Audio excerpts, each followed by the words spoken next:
Good evening साथियों, कैसे हो सब आप। उम्मीद है सब अच्छे होंगे और सबकी तैयारी शानदार चल रही होगी। और अपने भक्ति काल चल रहा था, जिन्हें आप शॉर्ट नोट्स कह सकते हो या कुछ भी कह सकते हो, क्योंकि हम अभी वही चीज़ें देख रहे हैं जहाँ से क्वेश्चन सीधे आते हैं। और विस्तृत हम और भी उनको पढ़ेंगे एक बार और। तो आगे हम जब वापस ये पढ़ेंगे ना हिंदी साहित्य का इतिहास, तो हम क्या करेंगे, पहले पहले इनके क्वेश्चन देखेंगे सरसरी नज़र से, फिर टॉपिक पढ़ेंगे अच्छे से, फिर वापस क्वेश्चन। मतलब जो क्वेश्चन आप पहले देखोगे आपको नहीं आ रहे हैं तो आप टॉपिक पढ़ोगे, उसके बाद आपको ये सारे क्वेश्चन आने लगेंगे। तो हम इस फॉर्मेट में आगे देखेंगे। फिलहाल एक बार क्या है, मोटे मोटे रूप से अपना साहित्य इतिहास हो जाए। तो ये फिलहाल में 2022 में जो मैंने ये कंटेंट टाइप करा था तो वो देख रहे हैं। और कुछ कुछ चीज़ें जो मुझे इंपॉर्टेंट लगी वो मैंने ऐड भी करी है इसमें। लेकिन जो इसके बाद हम देखेंगे ना, वो हम थोड़ा एकदम मतलब अपडेटेड कंप्लीट वो देखेंगे। बाकी आपको टेंशन नहीं लेनी है, क्योंकि सिलेक्शन तो आपका इससे भी हो जाएगा। ठीक है, तो उससे क्या कि आपके अच्छे नंबर बन जाए, मैं 2-4 क्वेश्चन आप और ज़्यादा कर पाओ, यही फर्क पड़ेगा। बाकी इतना कुछ फर्क नहीं पड़ेगा। अधिकतम 5 क्वेश्चन का मैटर होगा वो, कि 5 क्वेश्चन आप ज़्यादा कर पाओ। इसमें 5 वाला मामला है और ऐसा कुछ नहीं है। तो आप ये मत सोचना सर कॉम्पिटिशन में तो एक एक नंबर का रहता है, तो ऐसा कुछ नहीं है। तो कट ऑफ से तो अच्छे नंबर ही आप ले आओगे इस कंटेंट से। ठीक है साथियों, तो शुरू करें राम भक्ति साहित्य। देखो राम भक्ति साहित्य में जो आचार्य थे ना, ये अपने रामानुजाचार्य से, इनका एक क्रम आता है। सबसे पहले इसमें कौन थे, रामानुजाचार्य आते हैं। कौन आते हैं सबसे पहले, रामानुजाचार्य। ठीक है, रामानुजाचार्य। इनके बाद राघवानंद आते हैं। कौन आते हैं, राघवानंद। पीढ़ी कह दो, कुछ भी कह दो इनका ना, परंपरा कह दो, राघवानंद, ये आपको ध्यान में रखना है। फिर आते हैं रामानंद। रामानंद तीसरे स्थान पर है, रामानंद। ठीक है, फिर आते हैं अनंतानंद। कौन आते हैं, अनंतानंद। फिर है कृष्णदास पय्यरी। कौन है, कृष्णदास पय्यरी। इनका क्रम कई बार पूछ रखा है, तो ये आपको ध्यान में रखना है। फिर नाभादास। कौन है, नाभादास, जिन्होंने भक्तमाल लिखे थे। फिर आते हैं अग्रदास। तो इनमें से क्रम पूछ लेते हैं, कई बार यहाँ से उठा लेते हैं, कई बार नीचे से, कई बार ऊपर से। ज़्यादा चांस यही है कि रामानुजाचार्य से लेके अनंतानंद तक क्रम जमाया जाता है 4 का। फिर लास्ट में ये 4 और हैं 3, तो इनका भी कई बार क्रम जमा लेते हैं। तो ये आपको ध्यान में रखना है। क्रम का क्वेश्चन आता है और इसे आप इम्पोर्टेंट करना। आगे देखो राम भक्ति। अब राम भक्ति काव्य का आदि स्रोत पूछ ले आपसे कि इसका आदि स्रोत क्या है, तो वाल्मीकि रामायण है। क्या है, जो वाल्मीकि ने रामायण लिखी थी ना, तो वही आदि स्रोत है राम भक्ति काव्य का। और इसमें रामचरितमानस में मतलब इसके जो कांड है ना, उसमें बाल कांड सबसे बड़ा है। फिर अयोध्या कांड, फिर अरण्य कांड, फिर किष्किंधा कांड, फिर सुंदर कांड। किष्किंधा कांड छोटा है, ठीक है। फिर है सुंदर कांड, फिर युद्ध कांड, फिर उत्तर कांड। ये वाल्मीकि रामायण का है। अगर आपसे पूछ ले तुलसी, तुलसी के अनुसार जो रामचरितमानस के कांड है उनका क्रम क्या है, तो सबसे पहले बाल कांड, फिर अयोध्या कांड, फिर अरण्य कांड, फिर किष्किंधा कांड, सुंदर कांड, लंका कांड, उत्तर कांड। मैंने ट्रिक बना रखी है, बाल आयो, अरण्य की सु, अरण्य की सु, लंका उत्तर। तो आप कैसे भी याद कर सकते हो, जैसा आपको सही लगे, है ना। अगला क्वेश्चन आता है, रामचरितमानस के जो कांड है ना, उनका आकार के अनुसार क्रम बताओ। सबसे बड़ा कांड तो बाल कांड हो गया, सबसे छोटा कांड कौन सा, किष्किंधा कांड। तो ये आकार के अनुसार इन कांडों का क्रम है, ये भी आपको ध्यान में रखना है। फिर अगला क्वेश्चन आता है, निम्न में से राम कथा से संबंधित कौन सा ग्रंथ नहीं है। राम कथा से संबंधित कौन सा ग्रंथ नहीं है, तो ये भी आपको ध्यान में रखना है और इसे भी आप इम्पोर्टेंट कह सकते हो। देखो मैं पहले क्वेश्चन कर रहा हूँ, जो मैं बोल रहा हूँ उस पर आपको ध्यान देना है, वो क्वेश्चन है। जो मैं बोल रहा हूँ वो क्या है, क्वेश्चन है। फिर जो नोट्स यहाँ मैं बता रहा हूँ ये आंसर है। तो आपको ऐसे सोचना है कि क्वेश्चन कैसे बनेगा, कि राम कथा से संबंधित निम्न में से कौन सा ग्रंथ नहीं, यानी कौन से ग्रंथ में राम कथा का उल्लेख नहीं मिलता है, यानी राम का उल्लेख नहीं मिलता है, यही होता है ना। ऐसे क्वेश्चन बनेंगे, इन चीज़ों में आपको फोकस करना है। तो सबसे पहले जातक, जातकों में राम कथा मिलती है। ये जातक कौन से धर्म से संबंधित है भैया, मुझे बताना। बौद्ध धर्म या जैन धर्म, दोनों में से एक है ना, कौन से आप कमेंट करके बताओगे। एक अनामार्थक अनामार्थक जातक और एक दशरथ जातक, इन दोनों में राम कथा मिलती है। फिर सूरदास के सूर सागर में प्रथम व 9वें स्कंद में राम कथा से संबंधित कितने पद मिलते हैं, 158 पद मिलते हैं। सूरदास के सूर सागर में प्रथम व 9वें स्कंद में 158 पद राम कथा से संबंधित है। फिर अपने केशवदास रीतिकाल वाले, इन्होंने रामचंद्रिका लिखी थी, इसमें भी राम कथा है। अब इसका क्वेश्चन ये आता है कि इसमें कितने प्रकाश है, 16 प्रकाश यानी अध्याय, ठीक है। रामचंद्रिका में 39 प्रकाश है, और छंद पूछ रहे, छंद कितने हैं 125, छंद कितने हैं 125। और रामचंद्रिका को छंदों का अजायब घर भी कहा जाता है। तो ये सारी चीज़ें इंपॉर्टेंट है, ये तो केशव तो वेरी वेरी इंपॉर्टेंट है। पूछ ले भाई रीतिकालीन कवि केशव दास की रामकथा से संबंधित रचना कौन सी है, तो आंसर क्या दोगे आप, रामचंद्रिका। इसमें कितने अध्याय है पूछ ले तो 39 अध्याय है। इसकी रचना कब हुई पूछ ले तो 1601 में। रामचंद्रिका में छंद कितने पूछ ले तो 125। छंदों का अजायब घर किसे कहते हैं तो रामचंद्रिका को। ये सारे आपको ध्यान में रखना है। आगे देखो रामकथा से संबंधित सेनापति, सेनापति का कवित रत्नाकर, ये भी रामकथा से संबंधित ग्रंथ है। फिर मैथिली शरण गुप्त, इनका साकेत और पंचवटी, ये दोनों भी किससे संबंधित है, रामकथा से संबंधित है। फिर अयोध्या प्रसाद हरिओद, इनका वैदेही वनवास। फिर नरेश मेहता, इनका है संशय की एक रात। नरेश मेहता का कौन सा है, संशय की एक रात। ये किसका पूछ ले, नरेश मेहता का। संशय की एक रात पूछ ले किसका है, नरेश मेहता का। फिर निराला, छयावती कवि है ना निराला, इनकी है राम की शक्ति पूजा। कौन सा इनका, राम की शक्ति पूजा। फिर कुमारदास, इनका है जानकी हरण। कौन सा है, जानकी हरण। फिर गुणभद्र, इनका ग्रंथ है रामकथा से संबंधित उत्तर पुराण। तो ये सारे सारे करीब करीब इंपॉर्टेंट ही है ना। फिर राम प्रिय शरण, इनका है सीतायन। राम प्रिय शरण दास का कौन सा है, सीतायन। तो अगर आप मेरे से पूछो सर इनमें ज़्यादा इंपॉर्टेंट कौन से, तो ज़्यादा इंपॉर्टेंट मैं आपको बता दूँ, एक तो ये ध्यान में रखना आपको, ये ध्यान में, ये ध्यान में, ये भी। फिर नरेश मेहता वाला भी ध्यान में रखना है। तो कुल मिला के सारे ध्यान में रखना है। एक दो है जैसे ये कम पूछा गया, ये कम पूछा गया, बाकी सारे पूछ रखे हैं कहीं ना कहीं। आगे देखो राम भक्ति से संबंधित संप्रदाय कौन कौन से हैं, तो उनके बारे में हमें थोड़ी बहुत जानकारी होनी चाहिए। तो पहला संप्रदाय आता है श्री संप्रदाय। कौन सा संप्रदाय, श्री संप्रदाय। हमने संप्रदायों के बारे में पहले पढ़ रखा है ना, तो ये भी आपको ध्यान में रखना है। तो श्री संप्रदाय के प्रवर्तक कौन है, रामानुजाचार्य। और आदि प्रवर्तक पूछ ले तो रंगनाथ मुनि। कौन है, रंगनाथ मुनि, जिन्होंने दिव्य प्रबंधम एक ग्रंथ लिखा था। श्री संप्रदाय के प्रवर्तक तो रामानुजाचार्य हैं। कौन है, रामानुजाचार्य। लेकिन आदि प्रवर्तक कौन है, रंगनाथ मुनि, जिन्होंने दिव्य प्रबंधम एक ग्रंथ लिखा था। और रामानुजाचार्य की 14वीं पीढ़ी में रामानंद हुए थे। पूछ ले रामानुजाचार्य की कौन सी पीढ़ी में हुए, तो 14वीं पीढ़ी में कौन हुए थे, रामानंद हुए थे, रामानुजाचार्य के। ठीक है, ये भी आपको ध्यान में रखना है। और इनका संप्रदाय था विशिष्टाद्वैतवाद। रामानुजाचार्य का संप्रदाय पूछ ले कौन सा, विशिष्टाद्वैतवाद। और ये लक्ष्मण शेष या शेषनाग या लक्ष्मण के अवतार माने जाते हैं। कौन, रामानुजाचार्य।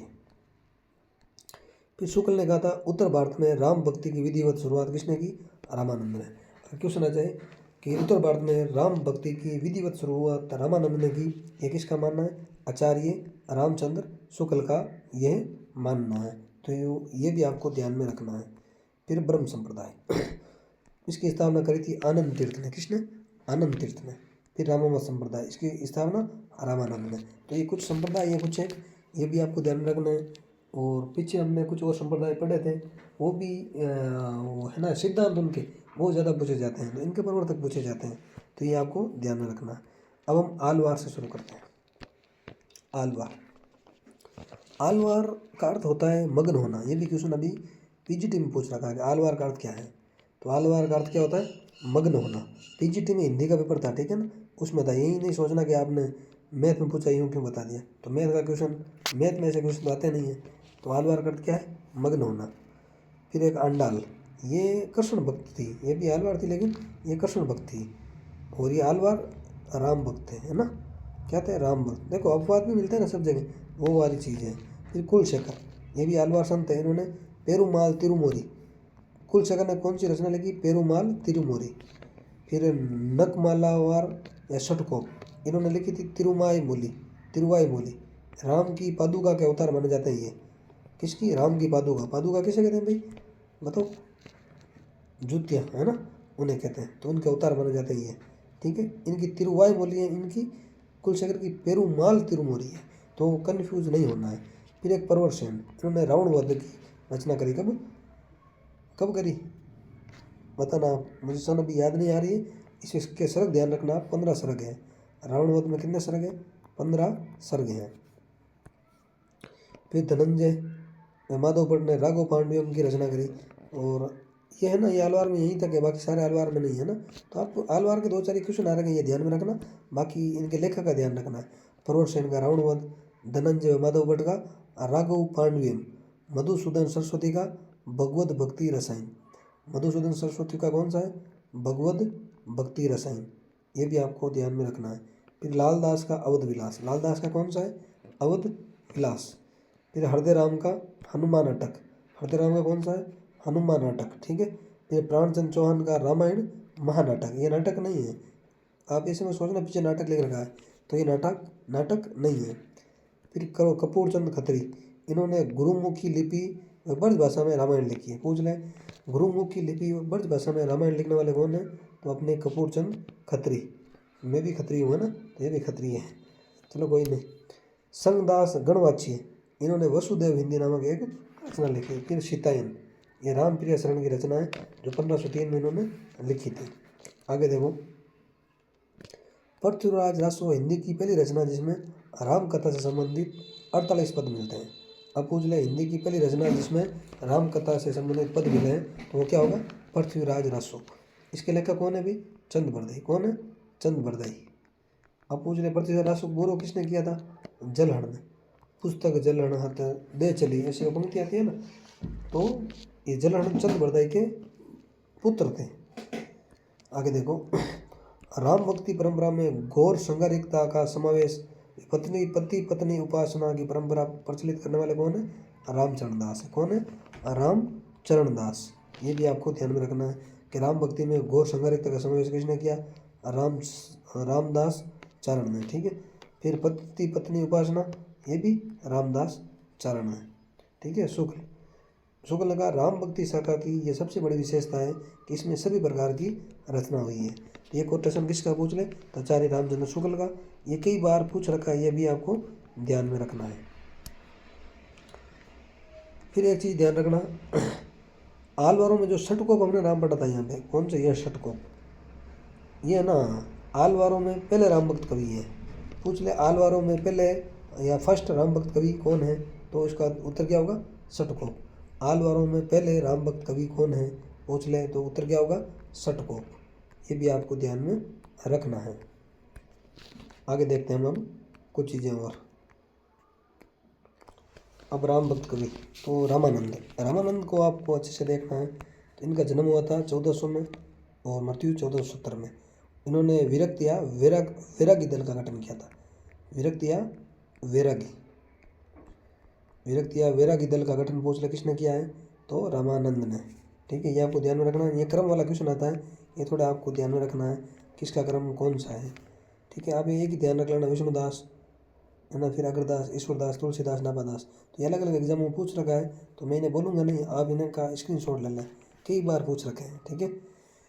और रामानंद ने धनुषधारी राम यानी लोक रक्षक राम की उपासना करी है। रामानंद ने धनुषधारी राम यानी लोक रक्षक रूप की पूजा करी है। रामावत संप्रदाय यानी वैरागी दसना भक्ति के प्रवर्तक पूछ लें तो कौन है? रामानंद। हमने पहले पढ़ा ना, वैरागी दल का गठन किसने किया? रामानंद ने। और दसदा भक्ति के प्रवर्तक पूछ लें, ये भी कौन है? रामानंद। रामानंद के गुरु पूछ लें तो कौन है? राघवानंद। कौन है? राघवानंद। इन्होंने कौन सा ग्रंथ लिखा? सिद्धांत पंचमात्रा। क्या लिखा? सिद्धांत पंचमात्रा किसने लिखा है? राघवानंद ने। तपसी वैरागी या विरक्त शाखा के प्रवर्तक पूछ ले तो कौन है? रामानंद। ये हमने देखो बात कर ली है। और इस शाखा का आगे पलवन पूछ ले किसने किया? तो किलेदास थे, उनके शिष्य थे द्वारिकादास। अब पूछ ले, विरक्त शाखा, वैरागी शाखा या तपसी शाखा का पलवन यानी आगे किसने बढ़ाया? तो द्वारिकादास ने। किसने बढ़ाया? द्वारिकादास ने। और हजारी बाबा यानी हजारी प्रसाद द्विवेदी ने रामानंद को आकाश धर्म गुरु कहा है। क्या कहा है? आकाश धर्म गुरु का। ये भी वेरी वेरी इंपॉर्टेंट है, कई बार पूछ रखा है। फिर रामानंद की कुछ रचनाएं जो कई बार पूछी जा चुकी है, वैष्णव मताब्ज भास्कर, राम रक्षा स्रोत, योग चिंतामणि, रामाष्टक। और रामाष्टयाम पूछ रहे तो ये अग्रदास की है। एक नाम की रचना तो मैंने साथ में लिख ली। रामाष्टक किसकी है? रामानंद की। फिर ब्रह्म सूत्र, फिर श्री रामार्चन पद्धति, फिर आनंदवासी। और ये श्री रामार्चन पद्धति है ना, इसमें रामानंद की पूरी परंपरा का उल्लेख मिलता है, पूरी परंपरा का। हमने देखे थे ना क्रम वाला रामानुजाचार्य से, तो वो पूरी परंपरा किसमें मिलती है? रामार्चन पद्धति में। अगर आपके पास है तो आप वो परंपरा वहाँ से देख सकते हो। फिर आनंदवासी। फिर रामानंद की कुछ पंक्तियाँ हैं जो कई बार पूछी हुई हैं। आरती कीजिए हनुमान लल्ला की। किसकी है? रामानंद की। फिर जाति पांति पूछो ना कोई, हरि को बचे हरि को होई। ये पंक्ति रामानंद, अगर ऑप्शन में रामानंद नहीं हो तो आप कबीर भी कर सकते हो, ये भी आपको ध्यान में रखना है। आगे देखो, रामचरण दास का एक नाम आता है, किसका नाम? रामचरण दास का। इन्होंने सौ सुखी शाखा की स्थापना करी, किसकी? सौ सुखी, ये आपको ध्यान में रखना है। और राम के प्रति पति पत्नी भावना की उपासना इन्होंने करी थी, किसने? रामचरण दास ने। हमने अभी एक देखा था नाम, क्या देखा था आप याद करना, ठीक है ना? उसमें थोड़ा मुझे लग रहा है कि वहाँ कुछ दिक्कत हुई थी, रामदास चारण कर दिया था हमने शायद, है ना? वहाँ रामचरण दास है, ठीक है? तो ये आपको थोड़ा वापस ध्यान में रखना है। फिर रसिक शाखा की स्थापना पूछ ले, रसिक शाखा, तो रसिक शाखा की स्थापना किसने की पूछे? तो परशुराम देव ने, परशुराम देव, इन्होंने रसिक शाखा की स्थापना करी। कौन सी शाखा की? रसिक शाखा, ये आपको ध्यान में रखना है। फिर अग्रदास, अग्रदास ने राम भक्ति परंपरा में रसिक भावना का समावेश किया है, ठीक है? राम भक्ति परंपरा में रसिक भावना का समावेश पूछ ले तो किसने किया है? अग्रदास ने, ठीक है? और राम के प्रति पति पत्नी की उपासना किसने की पूछ ले तो रामचरण दास ने, ठीक है? तो ये सारी चीज़ें हैं इंपॉर्टेंट, आपको ध्यान में रखनी है। फिर ईश्वरदास, ईश्वरदास ने कौन से ग्रंथ लिखे? भरत मिलाप, अंगद भेद और सत्यवती कथा। ये तो सूफी काव्य से संबंधित रचना है ना, प्रेम मार्ग है ना, तो ये सारी रचना ध्यान में रखनी है। राम भक्त से संबंधित दो रचना है, भरत मिलाप और अंगद भेद। सत्यवती कथा ये प्रेम मार्गी रचना है। फिर देखो अग्रदास, अग्रदास के गुरु पूछ ले तो गुरु कौन है? कृष्णदास पैहरी। और शिष्य पूछ ले अग्रदास के तो कौन है? नाभादास।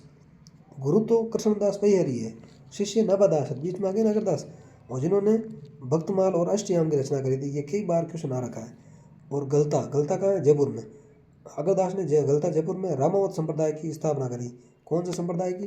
रामावत संप्रदाय की स्थापना अग्रदास ने करी गलता जयपुर में, जिसे उत्तर तोताद्री कहा जाता है। क्या कहा जाता है?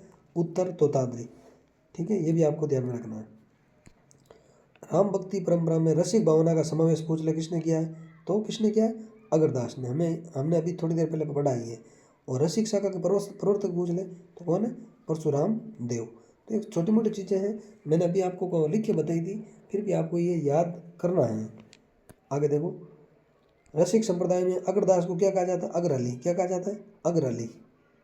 और अग्रदास जी ने स्वयं को जानकी की सहेली लिखा है। क्या कहा है? स्वयं को जानकी की सहेली। किसने? अग्रदास ने। लेकिन हरिदास ने स्वयं को कृष्ण की सखी कहा है, ठीक है? और रामचरण दास ने राम की पत्नी कहा है स्वयं को। और जीवाराम ने अपने को राम की सखी कहा है। ये सारी चीज़ें आपको ध्यान में रखना है। और इस लाइन को आप इम्पोर्टेंट कह सकते हो। स्वयं को जानकी की सहेली किसने कहा? पूछ ले। सहेली है सखी, अग्रदास ने। कृष्ण की सखी किसने कहा? हरिदास ने। और राम की पत्नी किसने कहा? रामचरण दास ने, ठीक है? और राम की सखी किसने कहा? जीवाराम ने। ये सारे अलग अलग क्वेश्चन बनते हैं, तो ये आपको ध्यान में रखने हैं। रामचरण दास, इन्होंने सौ की शाखा, जीवाराम ने तत्सु की शाखा की स्थापना करी है। मैंने ये बार बार इसलिए बताए हैं, और बार बार क्या 3 बार मैं बोल चुका हूँ, क्योंकि इम्पोर्टेंट है। तत्सु की शाखा की स्थापना जीवाराम ने, सौ की शाखा की स्थापना रामचरण दास ने। ये सब चीज़ें आपको ध्यान में रखनी है। फिर अग्रदास के कुछ ग्रंथ है, ध्यान मंजरी, उपासना भावनी, रामाष्टयाम, हितोपदेश भाषा। और रामाष्टयाम का कहीं कहीं अष्टयाम भी आता है, ये भी आपको ध्यान में रखना है। और एक इनकी रचना है कुंडलिया। कौन सी है? कुंडलिया। किसकी रचना की बात कर रहे हैं? अग्रदास की। और एक इनकी रचना है राम ध्यान मंजरी। कौन सी है? राम ध्यान मंजरी। तो ये सारी रचनाएं इंपॉर्टेंट है, और आपको अच्छे से इन चीज़ों को करना है, ठीक है ना? फिर नाभादास, नाभादास के गुरु कौन है? अग्रदास। कौन है? अग्रदास। तुलसी को कलिकाल का वाल्मीकि किसी ने कहा है, तो कौन थे? नाभादास जी। तुलसी को कलिकाल का वाल्मीकि कहने वाले कौन है? हमने ये नाभादास जी हैं। ये भी आपको ध्यान में रखना है। फिर इनकी रचना है इंपॉर्टेंट, जो आपने कई बार सुनी होगी। रचना का नाम क्या है? भक्तमाल। कब लिखी गई? 1584 में। इसमें 316 छपे हैं। क्या है? 316 छपे हैं। और 200 भक्तों का चमत्कारपूर्ण प्रसंग मिलता है नाभादास की भक्तमाल में। और भक्तमाल की टीका पूछ ले किसने लिखी, तो प्रियदास ने 1645 में रस प्रबोधनी नाम से भक्तमाल की टीका लिखी। वापस देखो इंपॉर्टेंट है नवादास। इनके गुरु अग्रदास, तुलसी को कलिकाल का वाल्मीकि का नवादास ने। भक्तमाल 1584 में लिखी, इसमें 316 छपे थे और 200 भक्तों का चमत्कारपूर्ण प्रसंग मिलता है नवादास की भक्तमाल में। भक्तमाल की टीका पूछ ले किसने लिखी, तो प्रियदास ने। कब लिखी पूछ ले, 1645 में लिखी। किस नाम से पूछ ले, तो रस प्रबोधनी नाम से लिखी। ये सारी चीज़ें कहीं ना कहीं बहुत ज़्यादा इम्पोर्टेंट है। फिर देखो इनकी कुछ पंक्तियाँ हैं, किसकी, नवादास की। अवधपुरी की शोभा जैसी कहीं नहीं सकी शेष श्रुति तैसी। मैंने यही इतना याद कर रखा है, अवधपुरी की शोभा जैसी। आगे कुछ भी हो, पेपर ऑब्जेक्टिव है, आप खुद कर लोगे, है ना, तो ये आपको ध्यान में रखना है। फिर अगली पंक्ति है, संसार अपार के पार को सुगम रूप नौका लियो। ये पंक्ति किसकी पूछ ले, तो ये भी नवादास की। संसार अपार के पार को सुगम रूप नौका लियो। फिर एक पंक्ति और है, कबीर कानी राखी नहीं वर्ण आश्रम सठ दर्शनी। ये भी किसकी है, नवादास की। फिर निरंकुश अति निडर रसिक रस जसना गायो। ये भी नवादास की। सारी पंक्तियाँ इनकी क्या है, इम्पोर्टेंट, वो भी वी वाली यानी वेरी वेरी इंपॉर्टेंट है। तो ठीक है साथियों, हमने राम भक्ति काव्य की शुरुआत करी और अगले वीडियो में हम तुलसीदास और राम भक्ति काव्य से संबंधित जो इनकी विशेषताएं हैं या प्रवृत्तियाँ हैं वो देखेंगे और अपना राम भक्ति काव्य पूरा हो जाएगा। और फिर हमारे ये क्या बचेगा बताओ, कृष्ण भक्ति काव्य। फिर अपना भक्तिकाल पूरा है। ठीक है साथियों, अच्छे से तैयारी करना। और इस बार किसी भी हालत में आप सबको सीट निकालनी है, जो भी सुन रहे हो तो सीट निकालनी है आपको किसी भी हालत में। और मुझे उम्मीद ही नहीं, पूर्ण आशा पूर्ण विश्वास है कि आप इस बार अच्छी रैंक के साथ अपना सिलेक्शन लोगे। ठीक है साथियों, मिलते हैं नेक्स्ट वीडियो में तुलसीदास जी के साथ। जय हिंद, जय भारत।